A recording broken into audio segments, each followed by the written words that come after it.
सत्यव्रतं सत्यपरं त्रिसत्यं सत्यस्य योनिं निहितं च सत्ये सत्यस्य सत्यव्रत सत्यनेत्रं सत्यात्मकं त्वां शरणं प्रपन्नाः। श्री गोवर्धन नाथ की जय, श्याम सुंदर श्यमने महारानी की जय, श्री गिरिराज धरण की जय, श्री वल्लभाधीश की जय, श्री गोपीनाथ जी, श्री गोसाई जी परम दयाल की जय। परब्रह्म पूर्ण पुरुषोत्तम सच्चिदानंद घन आनंद घन प्रभु श्री कृष्ण के प्रादुर्भाव महोत्सव की आप सर्व को खूब खूब मंगल बधाई।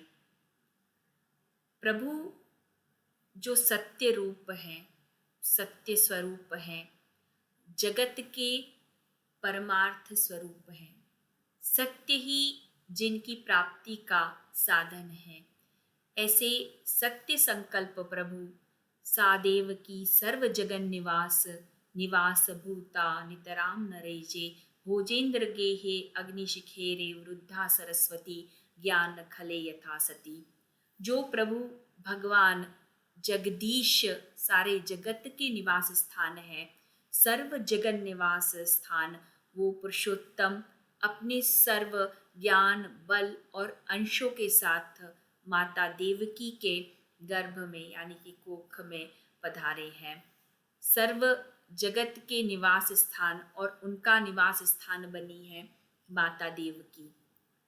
प्रभु जगदीश हैं, संपूर्ण जगत के ईश यानी ईश्वर अर्थात नाथ हैं।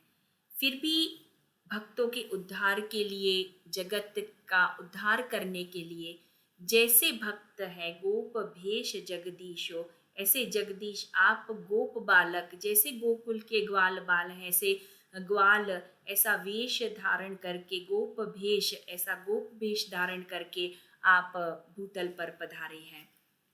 देखो, बालक के साथ जैसे बालक बनना पड़ता है, उसे कुछ समझाना है, उससे कुछ मनवाना है, तो उसी की भाषा में हमें उसे समझाना पड़ता है। ऐसे जब भक्तों का निरोध कराना है प्रभु को, प्रभु में उनका चित्त वो है स्थिर कराना है, एकाग्र कराना है, स्वरूप आसक्ति उनकी अपने में दृढ़ करानी है। प्रभु को स्वरूप आसक्ति दृढ़ कराने के लिए प्रभु जगदीश वह ग्वाल बालों के बीच ग्वाल और भक्तों के बीच भक्त जैसे होके पधारे हैं। कोई न कोई प्रयोजन प्रभु का जब प्रागट्य होता है तो कोई न कोई प्रयोजन वहाँ अवश्य रहता है। भगवती या लीला सा प्रयोजनवती, कोई ना कोई प्रयोजन के बिना प्रभु का प्रागट्य नहीं होता। प्रभु के प्रागट्य के पीछे कुछ ना कुछ, कोई ना कोई प्रयोजन अवश्य रहता ही है। चाहे कोई जीव का मनोरथ ही क्यों ना हो, और वो फिर कोई एक ही जीव क्यों ना हो, कोई एक ही भक्त क्यों ना हो, उसके मनोरथ को पूर्ण करने के लिए भी प्रभु आप पधारते ही हैं। जैसे श्रुतियों ने प्रभु से वर मांगा और कृष्ण अवतार में आपने पूर्ण करने का वचन दिया, तो ये कृष्ण अवतार का जो मुख्य जो प्रयोजन है वो तो यही है कि हमारे कारण वालों ब्रज माही प्रगट, या तो उनके भी वर को, वो वरदान को पूर्ण करने के लिए प्रभु ने प्रागट्य लिया। ऐसे ही फिर कोई भी अन्य भी कोई भक्त हो, जैसे प्रहलाद जी हो या ध्रुव जी हो, तो उनके लिए भी यदि प्रभु को प्रकट होना पड़े तो प्रभु आप संकोच नहीं करते हैं। इसी प्रकार से संसार के लिए भी प्रभु को यदि प्रकट होना पड़ता है तो प्रभु वहाँ भी संकोच नहीं करते हैं। जिस प्रकार अनेक बार प्रभु मत्स्य, हयग्रीव, कच्छप, नरसिंह, वराह, हंस, राम, परशुराम और वामन जैसे अवतार धारण करके तीनों लोकों की रक्षा करने के लिए हेतु पधारे ही हैं, उसी प्रकार से ये कृष्ण अवतार धारण करके जो हम गौण कारण मानते हैं, फिर भी भूमि का जो भार है वो हरण करने के लिए आप पधारे हैं। भक्त वत्सल है प्रभु, भक्त वत्सल प्रभु का स्वरूप है। किंतु देखो, ये आधार कि प्रभु प्रकट हो वो किस पर है, वो किस पर निर्भर करता है? जीव की दीनता पर, उसके प्रेम, आसक्ति, अनुराग पर, उसकी पुकार पर। कि जीव की पुकार, उसकी दीनता, उसका प्रेम प्रभु के लिए, उसका अनुराग कैसा है। यदि हमारे अंदर पुकार, पुरुषार्थ और प्रेम ये विद्यमान है तो वो परम तत्व, परम पुरुष प्रभु प्रकट होने में क्षण भर का भी विलंब नहीं करते हैं। महाप्रभु जी भी यही बात कह रहे हैं कि ब्रह्म वो साकार है, आपका जैसा भाव है प्रभु उसी रूप में आपको दर्शन देते हैं। जहाँ उसे ढूंढना पड़े, ध्यान समाधि लगानी पड़े कि वो कहाँ है, ऐसे हमारे प्रभु कृष्ण नहीं है। हमारे प्रभु तो रसो वैसह भावात्मक हमारे प्रभु हैं, जो सुलभ है, सर्व सुलभ है। उनका जहाँ जिस प्रकार से भाव से उनका स्मरण करो, उन्हें पुकारो, वहाँ प्रकट हो सकते हैं। वहाँ आने के लिए प्रभु हमेशा तत्पर तैयार रहते हैं और यही साकार ब्रह्म है। तो बस निर्भर क्या करता है आपके भाव पर, आपकी पुकार पर कि वो कैसा है। यदि आपके अंदर प्रभु के लिए प्रेम भाव है, सच्ची पुकार है, दीनता है, तो प्रभु प्रकट होते ही हैं, क्योंकि प्रेम हरि को रूप है। ज्यों हरि प्रेम स्वरूप, एक होय द्वयों लसे, ज्यों सूरज अरु धूप। क्योंकि प्रभु प्रेम भाव वो भगवद स्वरूप ही है। भगवान वो प्रेम का ही स्वरूप है, भाव का ही स्वरूप है। बस हमारे में क्या होना चाहिए कि इतना घुल मिल जाए हम प्रभु के साथ, किस प्रकार से, जिस प्रकार गोपियाँ चाहती थी कि श्री कृष्ण के साथ, तो वो इस प्रकार से घुल मिल जाए कि रोम रोम उनका मन प्राण संपूर्ण आत्मा केवल उनकी कृष्णमय हो जाए। तो उसी प्रकार से हम भी कृष्ण से ऐसे घुल मिल जाए, तो ये जो प्रभु के साथ सहजता से जीवन जीने की ये जो कला है, उसी को श्री वल्लभ पुष्टि भक्ति का नाम दे रहे हैं। उसी को वल्लभ ने पुष्टि भक्ति का नाम दिया है। तो पुष्टि भक्ति मार्ग में जब ये कृष्ण जन्म महोत्सव आया है, हम मना रहे हैं, ये नंद उत्सव का जो प्रकार हम मनाने जा रहे हैं, तो इस महोत्सव को हमें इस भक्ति मार्ग में किस प्रकार से मनाना चाहिए, ये हमें समझना आवश्यक है। देखो, नंद महोत्सव का ये उत्सव आनंदमय हृदय में उत्पन्न भक्ति का उत्सव है। भक्ति वो पंचम पुरुषार्थ है। धर्म, अर्थ, काम, मोक्ष, ये सब से ऊपर ये 4 पुरुषार्थ हैं। इन चारों पुरुषार्थ से ऊपर एक और जो पंचम पुरुषार्थ है वो है भक्ति। और जिस प्रकार काल कर्म से अतीत हमारे प्रभु पुरुषोत्तम है, यस्मात् शरमतीतो हम अक्षरादपि चोत्तम तोस्मि लोके वेदे च प्रतित पुरुषोत्तम। हमारे पुरुषोत्तम, वो प्रतित पुरुषोत्तम प्रभु पुरुषोत्तम जो काल कर्म से अतीत हैं, ऐसे चारों पुरुषार्थ से अतीत ये पंचम पुरुषार्थ है, यानी कि भक्ति है। तो इस भक्ति के अंतर्गत इस पुष्टि मार्ग में हमें ये नंद महोत्सव मनाना है। किस प्रकार मनाना चाहिए? भक्ति के अंतर्गत मनाना चाहिए। प्रभु के प्रागट्य से हमारा हृदय भी भक्ति से, भाव से, आनंद से इस प्रकार से परिपूर्ण हो जाए, भर जाए, जिस प्रकार अति मनस्वी और उदार श्री नंदराय जी के वहाँ जब पुत्र का जन्म हुआ, तो प्रभु के पुत्र रूप से जन्म होने से जो उनका हृदय जिस प्रकार से विलक्षण आनंद से भर गया, इसी प्रकार हमारा हृदय भी ये आनंद से परिपूर्ण होना जाना चाहिए। नंदस्त्वात्मज उत्पन्ने जाता लादो महामना आयु विप्रान वेद ज्ञान स्नातः सुचिलंकृतः। तो जिस प्रकार नंदराय जी का हृदय विलक्षण आनंद से भर गया, उसी प्रकार प्रभु के प्रागट्य सुन के श्री यशोदा जी के यहाँ जो गोपीजन आए थे, उनका हृदय भी अति आनंद से भर गया कि आनंद भयो आज नंद राय के, आज व्रज राय के। गोप्यश्च आकर्ण मुदिता यशोदायाः सुतोद्भवान्। जब गोपियों ने सुना कि नंद यशोदा के यहाँ ये आनंद का प्रागट्य हुआ है, तो उनका हृदय भी वो अति विलक्षण आनंद से भर गया। तो जिस प्रकार ये महान जो उत्सव है, महोत्सव, ये प्रभु के प्रागट्य का जिस प्रकार से व्रज में मनाया गया, उसी प्रकार से हमें भी अपने घर में विराजते प्रभु के साथ में मनाना है। जिस प्रकार समस्त ग्वाल बाल गोपगण जो है वो आनंद से विभोर होकर इस उत्सव में मतवारे होकर एक दूसरे पर घी दूध आदि उड़ाकर माखन फेंक कर नृत्य गान करके इस महोत्सव को मनाने लगे, उसी प्रकार से हमें भी प्रभु के साथ इसी प्रकार से हमारे यहाँ आनंद पूर्वक प्रभु के साथ ये उत्सव मनाना है। इस प्रकार का नंद महोत्सव व्रज में हुआ।